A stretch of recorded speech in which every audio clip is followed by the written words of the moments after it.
en fiebre amarilla.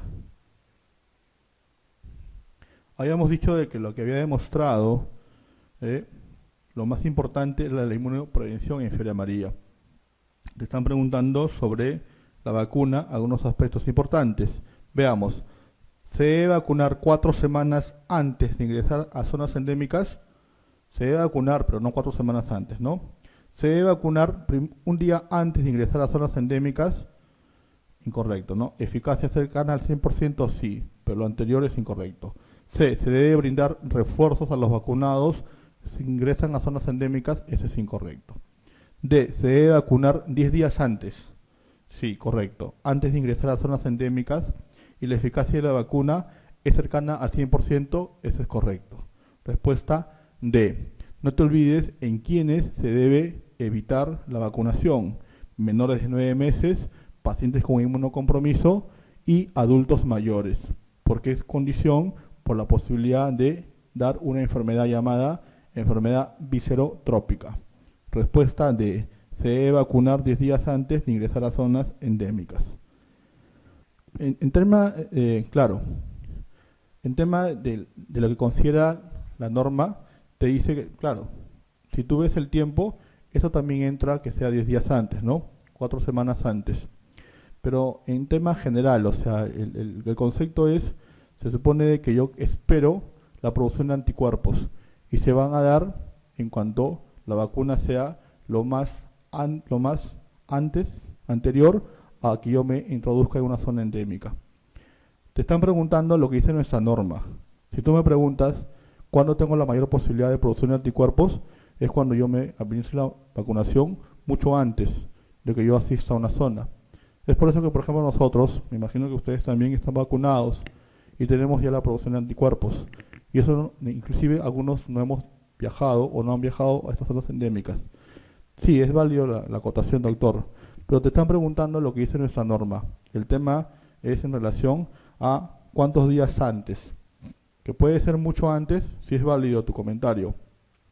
Pasa lo mismo, solo como ejemplo, que lo habíamos visto de repente en otra clase, ¿cuánto tiempo es el que se pide para el tratamiento de sífilis en gestantes,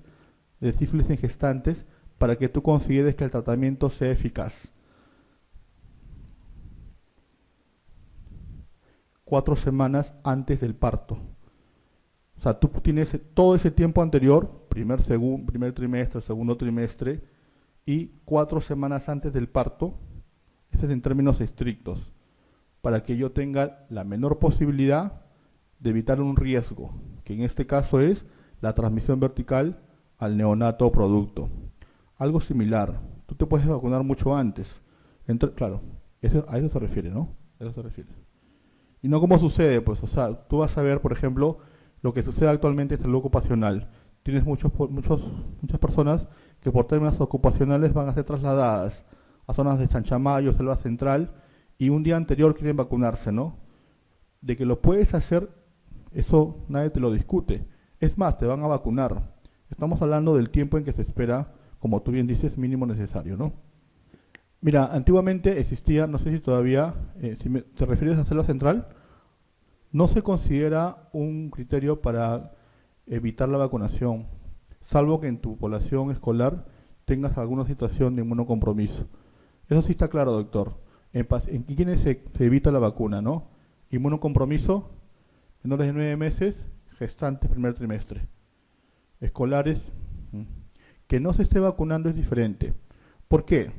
Porque el concepto inicial, fiebre amarilla, principalmente, ¿dónde vemos?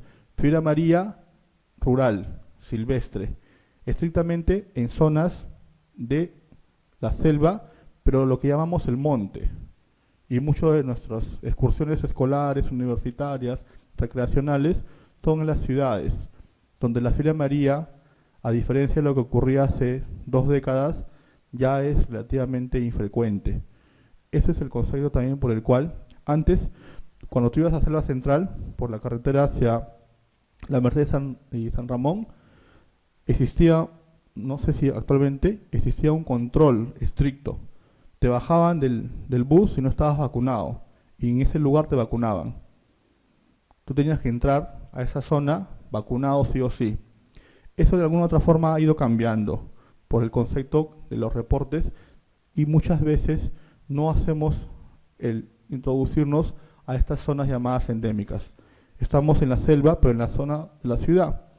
Es por eso de que no se vacuna a esta población, pero si fuera el término estricto, no es una contraindicación o una recomendación no vacunar escolares, salvo lo anteriormente mencionado, ¿no? Que tengan inmunocompromiso.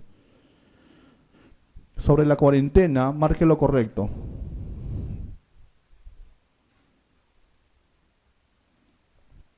Recuerda que el Reglamento Sanitario Internacional nos daba algunos conceptos importantes. Notificación de 3 enfermedades o triada, ¿no? Fiebre amarilla, peste y cólera.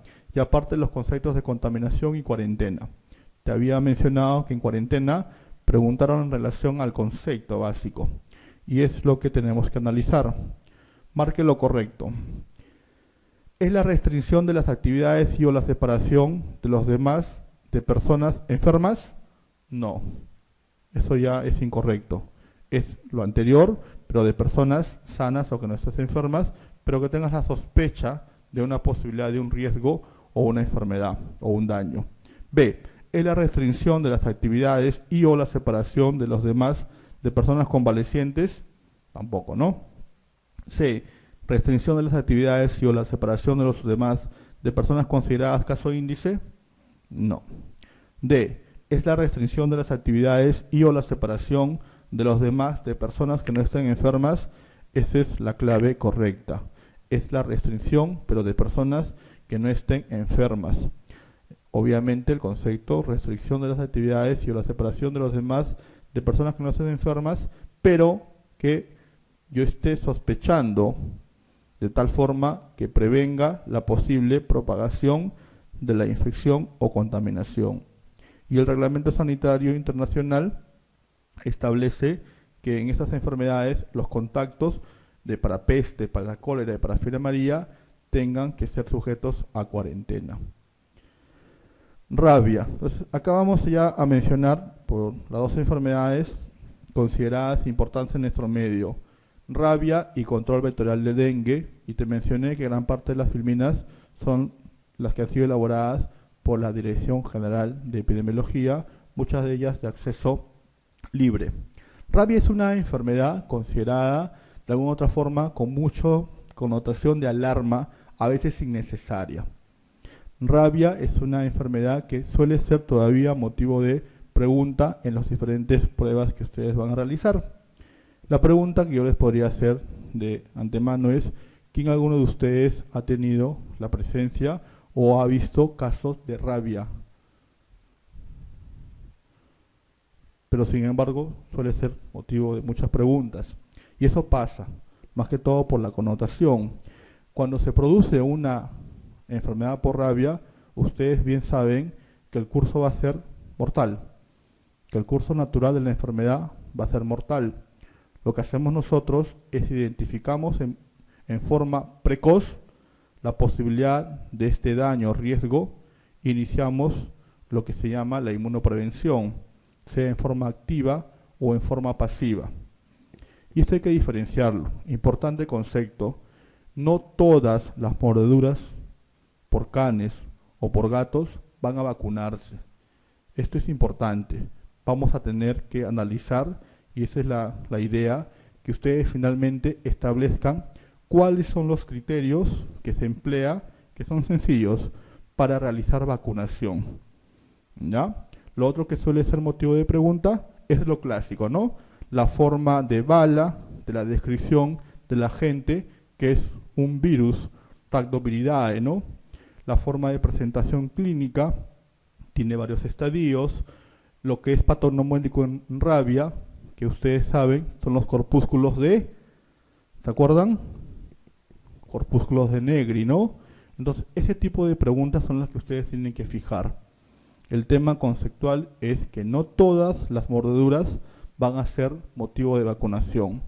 Lo otro también que siempre entra en discusión es que si las mordeduras o las lesiones que ocasionan los canes o los gatos van a ser motivos de sutura o no. Y eso es lo que vamos a ir viendo poco a poco. Entonces, avancemos. Etiología generalizavirus que comparte, mira, no solo la presencia del virus de la rabia, sino diversos tipos de manifestaciones por procesos virales. Ubicarnos en ese contexto, mira, habíamos ya adelantado que existe dos tipos de rabia consideradas de importancia en nuestro medio. La rabia urbana, cuyo reservorio más importante de lejos van a ser los perros, los canes. Y la rabia silvestre, que es la que reporta mayor cantidad de casos en nuestro país, considerada como reservorio este señor, el murciélago, que es el más importante, que es la mayor cantidad de casos, que estará asociada a mayor morbilidad y en algunos casos asociada a mortalidad. Veamos en términos porcentuales o en términos de número de casos. Mira, casos de rabia humana urbana reportados, ¿no? Hasta 2011, mira, rabia humana urbana, lo que dramáticamente disminuye la cantidad de reporte de casos va a ser la introducción de las campañas de vacunación en canes. Pero todavía existe reporte de casos de rabia humana urbana. ¿En qué departamento? Puno. Puno ha reportado casos o ha notificado casos de rabia humana urbana como el que te menciono. Niño agredido por su can en su cuna, que posteriormente desarrolló rabia en Puno. Estamos hablando de rabia humana urbana. Puno es considerada una ciudad, ¿no? Entonces, estamos hablando de rabia humana urbana. Para diferenciarlo de los casos de rabia humana silvestre, cuyo reservorio va a ser los murciélagos. Y acá sí es importante, mira, la gran presencia todavía de casos. De lejos ha habido una disminución considerable a inicios de la década del 90, cuando se fortalecen los sistemas de vigilancia y la capacidad de la respuesta, dado principalmente por la situación de la inmunoprevención en preexposición y en posexposición. Vamos a ampliar este concepto. En rabia, yo tengo que tener claro qué escenario estoy hablando. Si yo tengo ya una mordedura, lo que me van a realizar es post-exposición, sea vacuna, sea administración de suero. Si yo soy agredido por un can, me van a realizar post-exposición. Pero si yo, por ejemplo, soy un veterinario y voy a viajar a una zona endémica, la vacuna va a ser pre-exposición. ¿Sí? Ese es concepto claro. Entonces, veamos. La transmisión, no se hagan problemas, principalmente es por mordedura. Existe reporte de otros tipos de transmisión, pero de lejos la más importante es la mordedura. Y acá vamos a detenernos un poco para entender los aspectos más importantes de la patogenia. ¿Por qué está asociada a letalidad? ¿Por qué su curso en la historia natural está asociada a elevada mortalidad? Miren, una vez que se produce la mordedura a nivel de tejido muscular, se va a producir la primera replicación viral. O sea, una vez que se produce la mordedura, a ese nivel o nivel local, se va a producir la primera replicación viral. El virus va a comenzar a aumentar. Y este es el concepto por el cual muchos de los colegas, y la norma lo menciona, no se recomienda el suturar. Por ese concepto. Se supone que yo tengo acá una lesión, una herida abierta, una solución de continuidad. Y a este nivel va a existir replicación viral. Si yo cierro la lesión, voy a favorecer el paso o la diseminación del virus hacia cerebro. Voy a producir la posibilidad de diseminación. Es por eso que clásicamente la norma establece que las lesiones por rabia, las lesiones por mordedura por canes, que yo considere la posibilidad de rabia, no se deben suturar. Pero ojo, cuando las lesiones son severas, profundas, con exposición de tejidos, en esas situaciones sí se indica la sutura, y los cirujanos realizan suturas realizadas por afrontación, porque ahí es más importante el manejo de la lesión por la mordedura. Pero en general, para que no se confundan, ¿Por qué de alguna otra forma, y ustedes de repente lo van a recordar ahora, por qué no se recomendaba el suturar? Es por esta situación, ¿no? A nivel muscular se produce la primera replicación viral. Una vez entendido ese concepto, el virus se va a ligar a los receptores de acetilcolina y va a producirse una migración o un viaje, ¿no? Un viaje a través axonal siguiendo las vías, los nervios periféricos por vía retrógrada. Y esto es sumamente rápido, sumamente rápido. En las neuronas motoras se va a producir la segunda replicación. La segunda replicación ya para llegar a finalmente a condicionar la infección a nivel cerebral, disfunción neuronal, y luego se va a diseminar a otras estructuras como son glándulas salivrales a nivel ocular, piel, córneas y otros órganos. Todo este proceso, el periodo de que se va a producir la mordedura hasta finalmente el compromiso cerebral y órganos periféricos y o vecinos, tiene un periodo de ventana muy amplio, que puede llegar en promedio hasta los 60 días. En promedio hasta los 60 días hay reporte de casos inclusive que la manifestación clínica o el inicio de sintomatología ha ocurrido hasta un año después de producida la mordedura. Esto para algunos es una ventaja porque tú vas a vacunar cuando tenga indicación independientemente del tiempo que haya pasado de la mordedura. ¿Qué te quiere decir eso? Y esto en base a la patogenia nada más.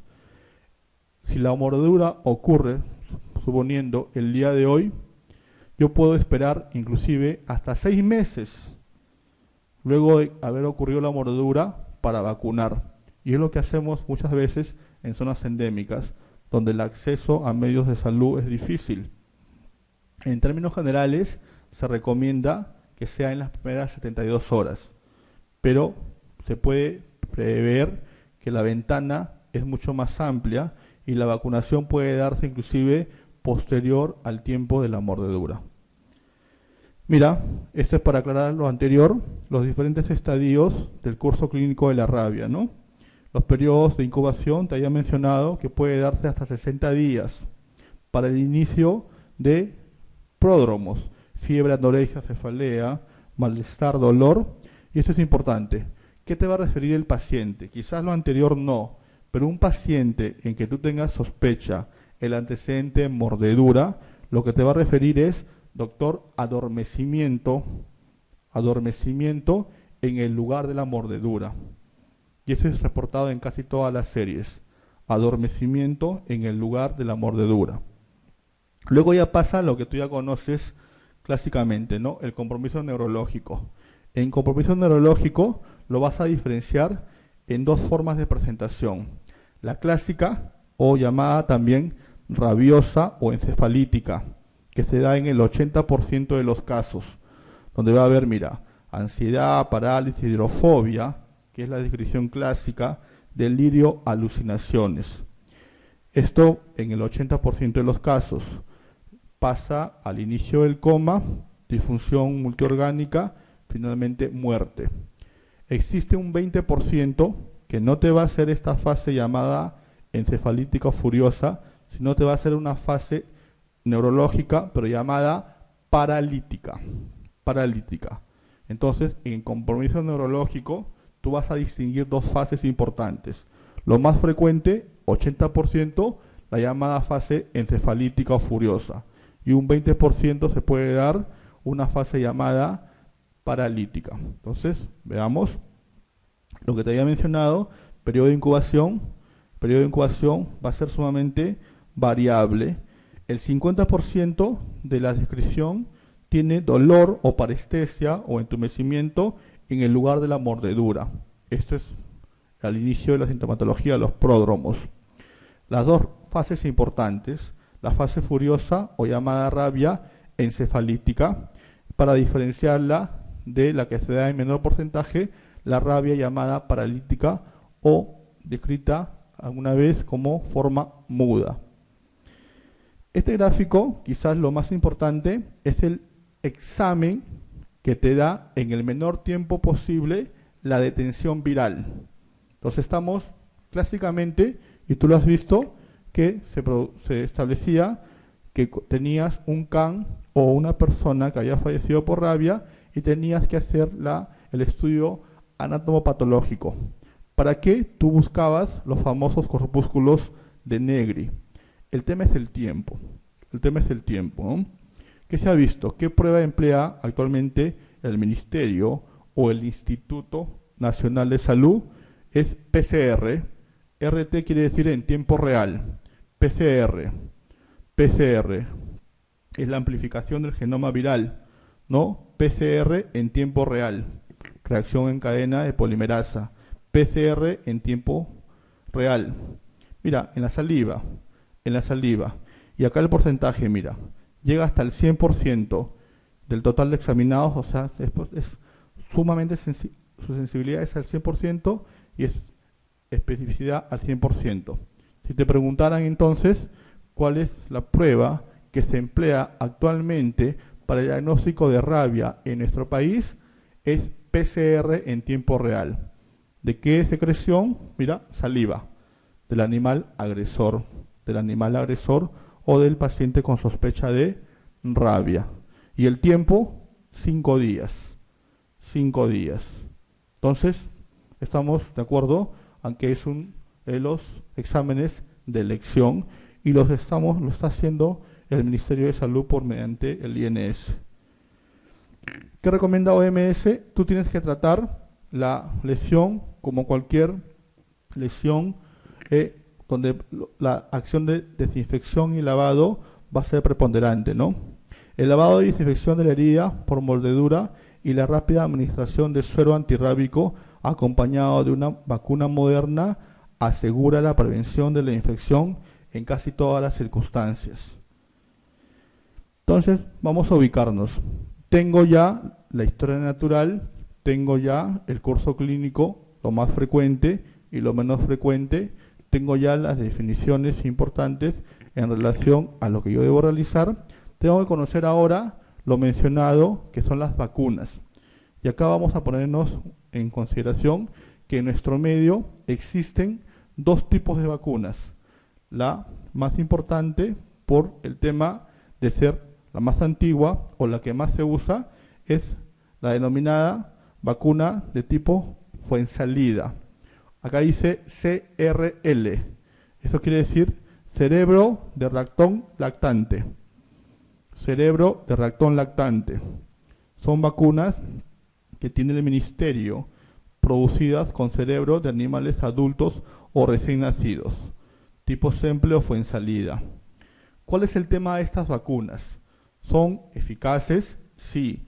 El tema es seguridad.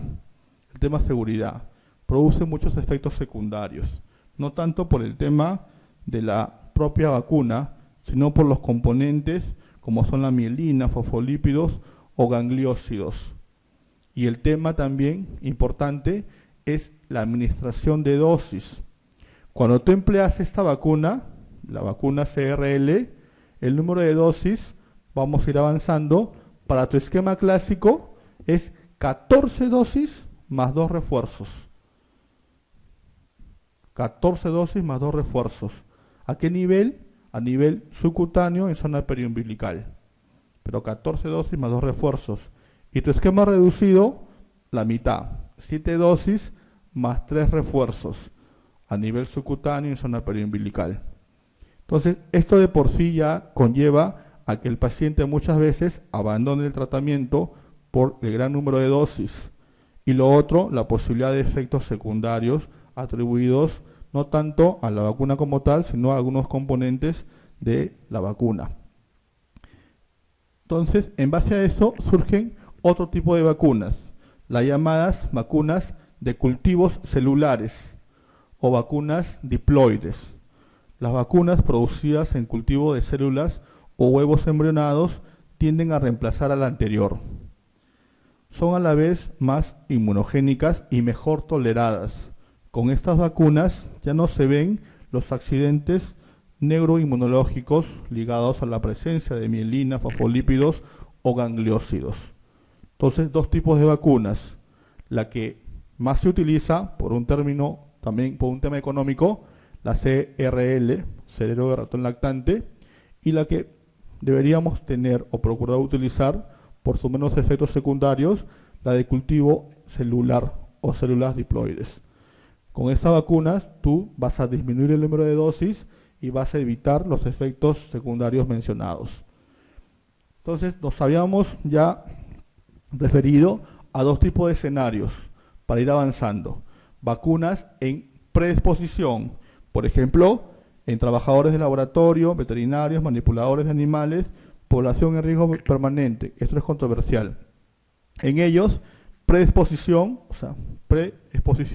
voy a administrar según el tipo de vacuna. Sabes que ya hay dos tipos de vacuna. CRL, la administración va a ser 3 dosis. Puede ser en el día 0, en el día 7, en el día 21, o el día 0, el día 2 y el cuarto día. Eso va a ser predisposición. 3 dosis y un refuerzo. ¿Qué te pueden preguntar? Vía subcutánea. Vía subcutánea. Cerebro de ratón lactante. Estamos hablando de preexposición. Preexposición. Versus el esquema con células diploides.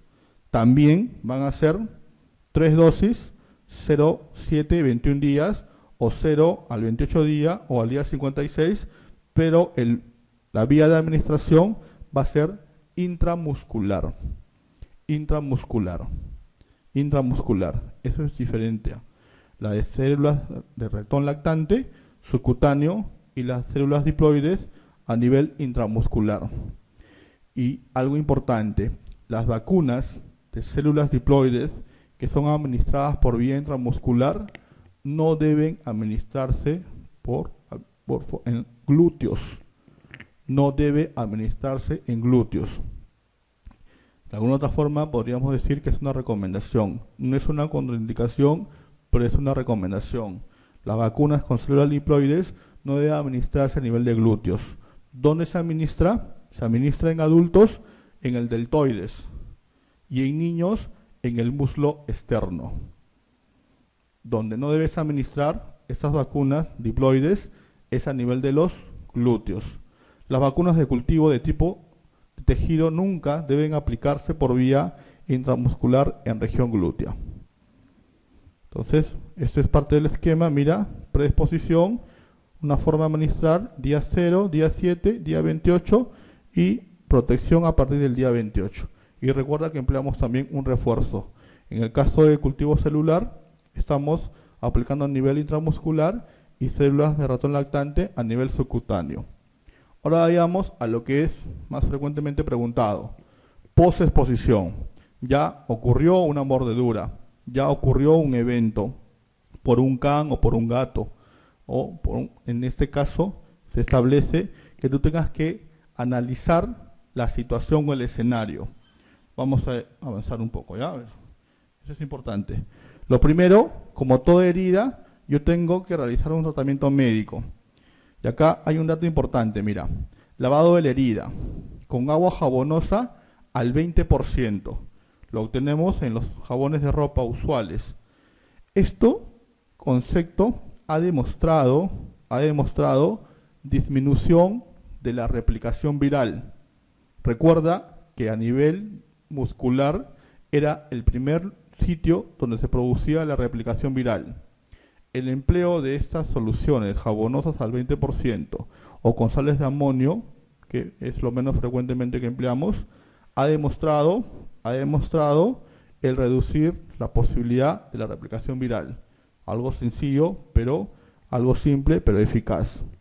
Enjuagar con agua hervida o solución salina fisiológica, secado con gasas, limpieza de campo con solución de yodopovidona o solución de hexaclorofeno, oclusión de la herida, apósito con gasas, vendaje o sutura. Recuerda ya la indicación de la sutura. ¿Cuáles van a ser suturadas? Las que compromete profundidad, las que compromete amplia solución de continuidad o exposición de tejidos. Cobertura antibiótica sí, pero es una indicación de acuerdo a tu evaluación clínica. De acuerdo a que tú evalúes la profundidad de la lesión, de acuerdo a que tú evalúes el número de lesiones, de acuerdo a que tú evalúes el sitio de la lesión, es a criterio clínico del examinador la administración de antibióticos. No es una necesidad de obligatoriedad. Cuando administramos antibióticos, ¿qué antibióticos administramos?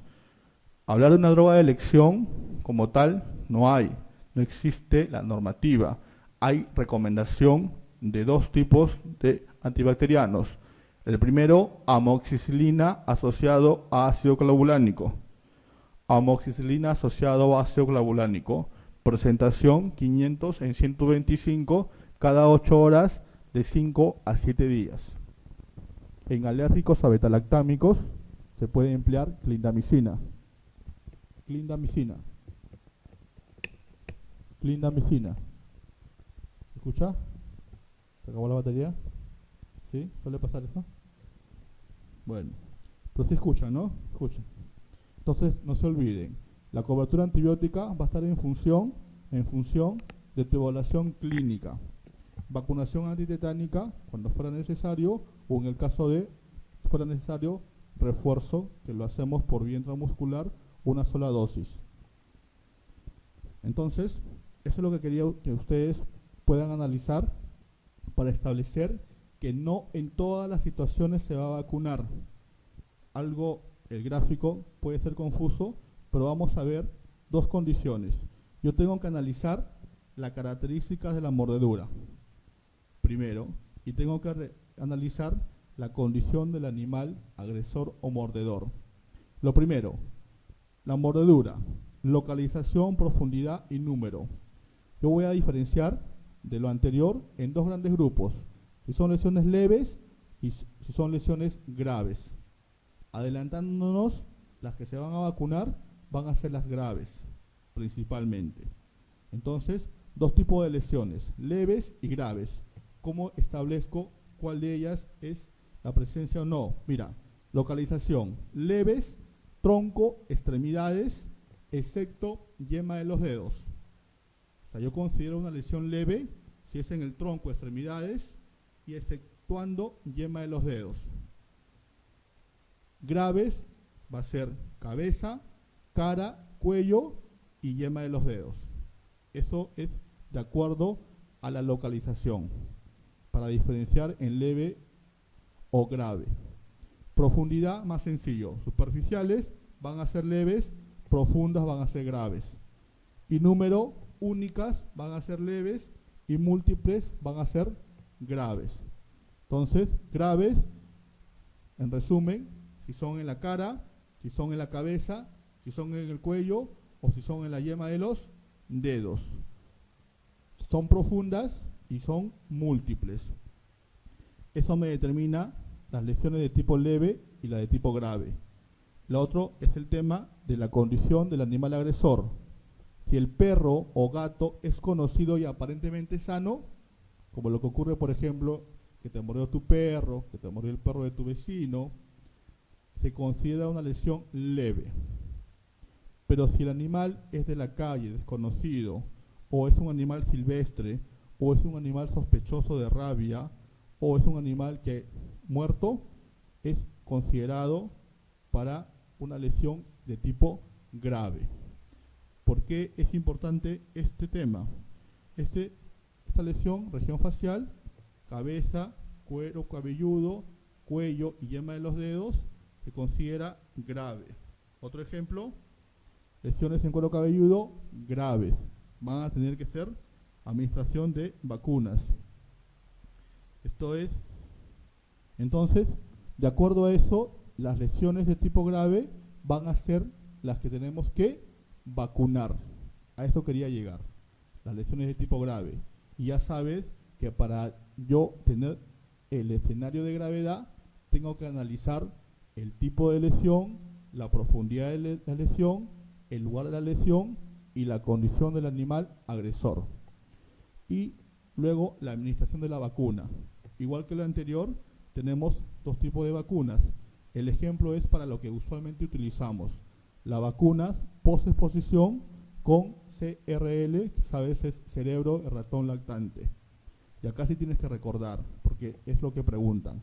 El esquema reducido, hablamos de posexposición, va a ser 7 dosis más 3 refuerzos. 7 dosis, primer día, segundo día hasta séptimo día, más 3 refuerzos. Al décimo, al día 20 y al día 60 de haber culminado la última dosis. Esquema reducido, 7 dosis más 3 refuerzos. Esquema clásico, 14 dosis más 2 refuerzos. 14 dosis más 2 refuerzos. Entonces te preguntarán, en posexposición, el esquema reducido son 7 dosis más 3 refuerzos. El esquema clásico, 14 dosis más 2 refuerzos. Algo que te mencioné, mira, 6 meses después de la administración, de la mordedura de vampiros o murciélagos, todavía podemos realizar vacunación. Esto es parte del esquema, ¿no?, que habíamos mencionado para exposiciones de tipo leve y exposiciones de tipo grave. Recuerda cómo ya hemos diferenciado lo que es leve de lo que es grave.